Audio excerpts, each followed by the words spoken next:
Rahmanun Sadirun. In the name of Allah, the most gracious, the most merciful. In implementation of what was stated in the previous statement of the Yemeni armed forces regarding direct military intervention in support of the Islamic Republic of Iran and the fronts of resistance in Lebanon, Iraq, and Palestine, and in light of the continued military escalation, targeting of infrastructure, and the committing of crimes and massacres against our brothers in Lebanon, Iran, Iraq, and Palestine, the Yemeni armed forces, with the help of Allah and relying upon Him, have carried out their first military operation. This operation consisted of a salvo of ballistic missiles targeting sensitive military objectives of the Israeli enemy in southern occupied Palestine. This operation coincided with the heroic operations being carried out by the Mujahideen brothers in Iran and Hezbollah in Lebanon, and the operation successfully achieved its objectives, by the grace of Allah.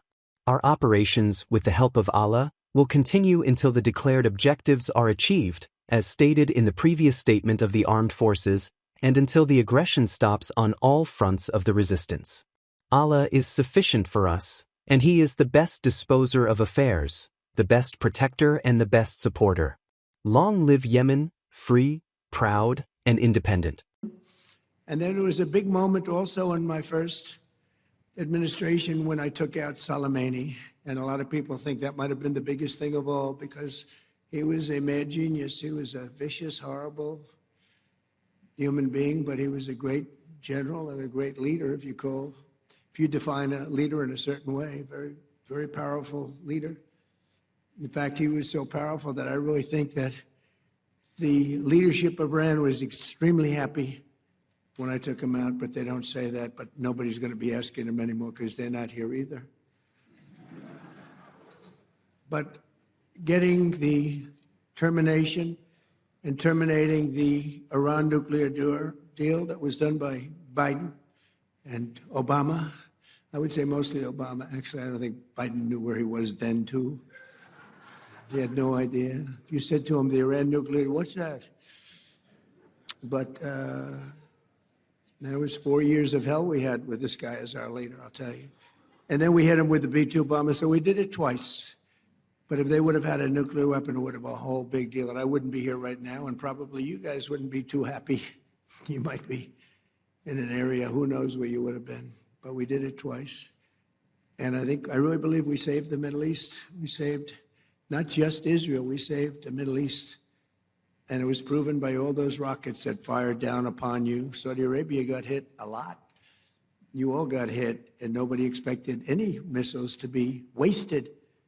You would have thought they were only going at Israel. They weren't. As President of the United States, I would never allow the world's #1 state sponsor of terror to obtain a nuclear weapon. I said that for a long time.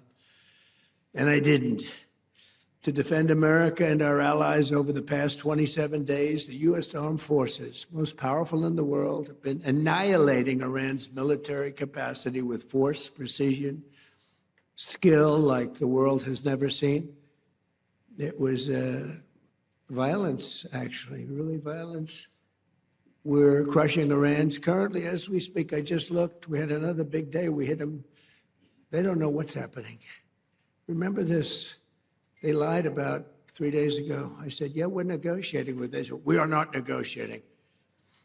They're being hit so hard, anybody would be negotiating. They are negotiating. They're begging to make a deal. They're begging to make a deal. Turned out I was right. They were negotiating, which they admitted 2 days later. And in order to make up for their misstatement, they said, we're going to send you 8 ships of oil. And the following day I saw, this is 2 days ago, I saw on one of the networks, very strange, there were 8 ships of oil coming out of Iran.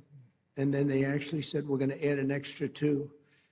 And they added an extra 2, so we had 10 ships. And then people realized we were actually negotiating. And we're negotiating now, and it'd be great if we could do something, but they have to open it up. They have to open up the Strait of Hormuz. Excuse me for this. I'm so sorry. Such a terrible mistake. The fake news will say, he accidentally said, no. There's no accidents with me, not too many. If there were, we'd have a major story. No, well, we had that with the Gulf of Mexico. Remember the Gulf of Mexico? And one day I said, why is it the Gulf of Mexico? We have 92% of the area around it. They have 8%, really less than 8%. But for 350 years, it was good. You know, they were there 100 years longer than us, Mexico. They're at 350, we're at 250. And I said, I've often asked myself, why do we call it the Gulf of Mexico? It seems like we dominate. Well, when I checked, it was more than 92%. So I announced, I wouldn't say Mexico was thrilled, but I announced that from now on, the Gulf of Mexico is going to be called the Gulf of America. And it took about 1 hour, and it was done. Everybody, I mean, the president called me. She's really a nice person, too. I like her a lot. She called up. She had the most beautiful voice. She's a very elegant woman, has a beautiful, beautiful voice. She goes, President, tell me, this is not so. No, it's so. Oh, it's so. And then Google Maps changed it. We won the court case in about 1 hour, and Google Maps changed the name. And it's now the Gulf of America, which it should be, in all fairness. We're crushing Iran's weapons stockpiles, destroying their missiles and drone factories at levels nobody ever thought was possible, and turning their defense industrial base into nothing. Iran's navy is gone. It's all sunk at the bottom of the Gulf and elsewhere. Did you see the attack submarine that we have went after one of their boats? It was called the Soleimani. It was the pride of their fleet. But this attack submarine goes like 60 miles an hour. I never saw anything. And it caught them in about 2 minutes. And that was the end of the Soleimani. Now, then they're 100% dead. They have 22 mine droppers. They go on mine droppers. And the mine droppers, 22, all 22 are gone. So I guess they can drop mines, but they're going to have to take them out by a rowboat because they don't have any boats. Their Air Force is dead, totally, completely dead. It's out of business. No planes left at all. Their anti-aircraft and communications capabilities are totally dismantled and dead. And their leaders are all dead. Other than that, I think they're doing quite well. No, their leaders are dead. Their supreme leader is no longer supreme. He's dead. The son is either dead or in very bad shape because nobody's heard from him. I think he says, just keep me out of this. This is the only country where nobody wants to lead. There's nobody. Who would like to lead Iran? Please raise your hand, a big audience of just saying, who would like to be our leader? Dead silence. Nobody wants to lead.